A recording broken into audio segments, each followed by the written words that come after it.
High friends, welcome back to my channel cooking corner. আশা করি আপনারা সবাই ভালো আছেন এবং সুস্থ আছেন। আজকে ডিমের কোরমা রেসিপিটা করে দেখাচ্ছি। তো ডিমের কোরমা করতে গেলে যা যা ইনগ্রেডিয়েন্টস লাগে আমি স্টেপ বাই স্টেপ বলছি। প্রথমে নিয়েছি আমি 6খানা ডিম। এটাকে ভালো করে ফুল বয়েল করতে হবে। তার জন্য একটা পাত্রে আমি জল নিয়েছি আর দিয়ে দিলাম একটু নুন।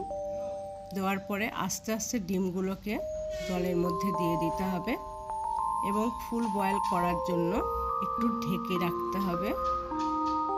তো ডিমগুলো দিয়ে দেওয়ার পরে আমি ঢেকে দেবো একটা ঢাকনা দিয়ে।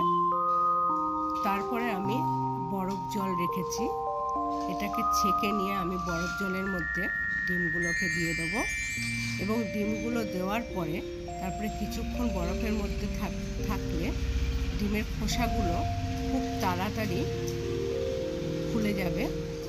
একটাও খোসা গায়ের মধ্যে আটকে থাকবে না, দেখলে বুঝতে পারবেন। তা আমি ডিমগুলোকে আগে ফাটিয়ে নিচ্ছি যাতে ছাড়াতে সুবিধা হয়।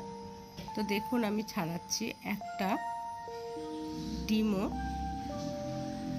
মানে গায়ের মধ্যে লেগে থাকছে না। দেখুন খুব সুন্দরভাবে ছাড়ানো হয়ে গেছে। এরপরে আমি একটা ছুরির সাহায্যে আমি হাফ হাফ করে কেটে নেব। তো এটা একটা সুতো দিয়েও হাফ হাফ করা যায়, বাট আমি ছুরি দিয়ে করলাম। এরপরে একটু নুন আর গোলমরিচের গুঁড়ো দেব। দেওয়ার পরে ফ্রাই প্যানের মধ্যে আমি অল্প একটু তেল দিয়ে দেবো এবং সঙ্গে একটু বাটার দিয়ে একটু ব্রাশ করে নিয়ে আমি এই ডিমগুলোকে ফ্রাই করে নেব। তো একটু বাটারও দিয়ে দিলাম। বাটারটা দেওয়ার পরে আমি আস্তে আস্তে ডিমগুলোকে ভেজে নেব।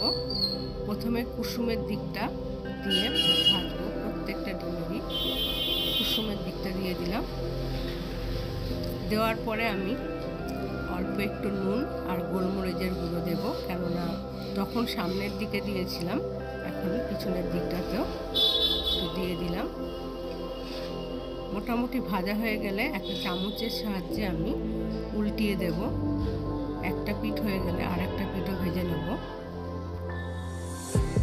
ভাজা হয়ে গেলে পর আমি একটা অন্য পাত্রে ডিমগুলোকে ট্রান্সফার করে নেব।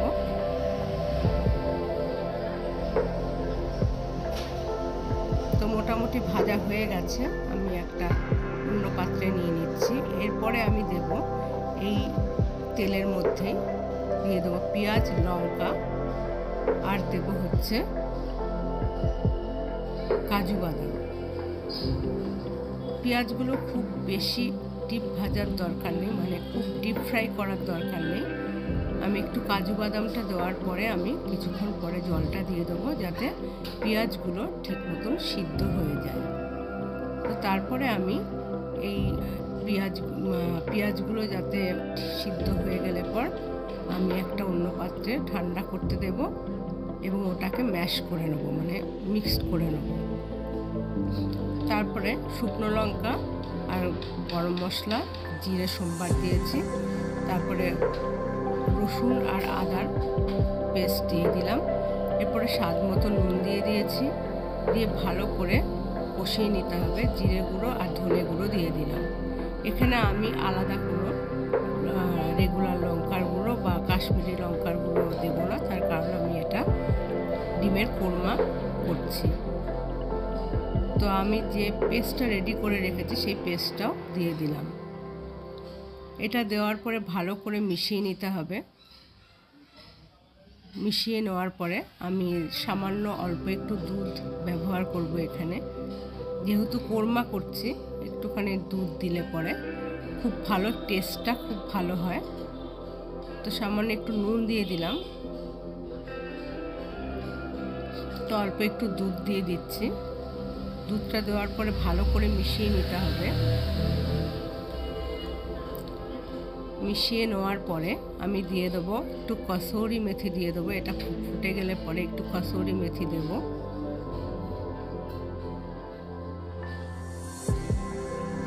কসুরি মেথি দেওয়ার পরে আমি আস্তে আস্তে ডিমগুলোকেও দিয়ে দেবো। দেখুন ভালো মতন ফুটে গেছে। এরপরে দেব ডিমগুলোকে দেওয়ার পরে একটু উল্টিয়ে পাল্টিয়ে দেব,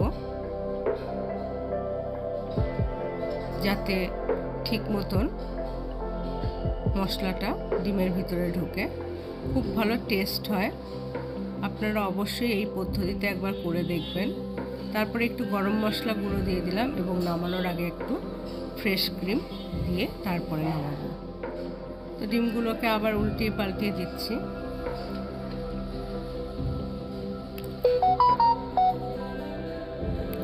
আর এরপরে দিয়ে দিলাম একটু ফ্রেশ ক্রিম। যদি আপনাদের রেসিপিটা ভালো লাগে তাহলে অবশ্যই লাইক, কমেন্ট, শেয়ার, সাবস্ক্রাইব অবশ্যই করবেন এবং কমেন্ট সেকশানে জানাতে ভুলবেন না যে রেসিপিটা কেমন হয়েছে। ধন্যবাদ।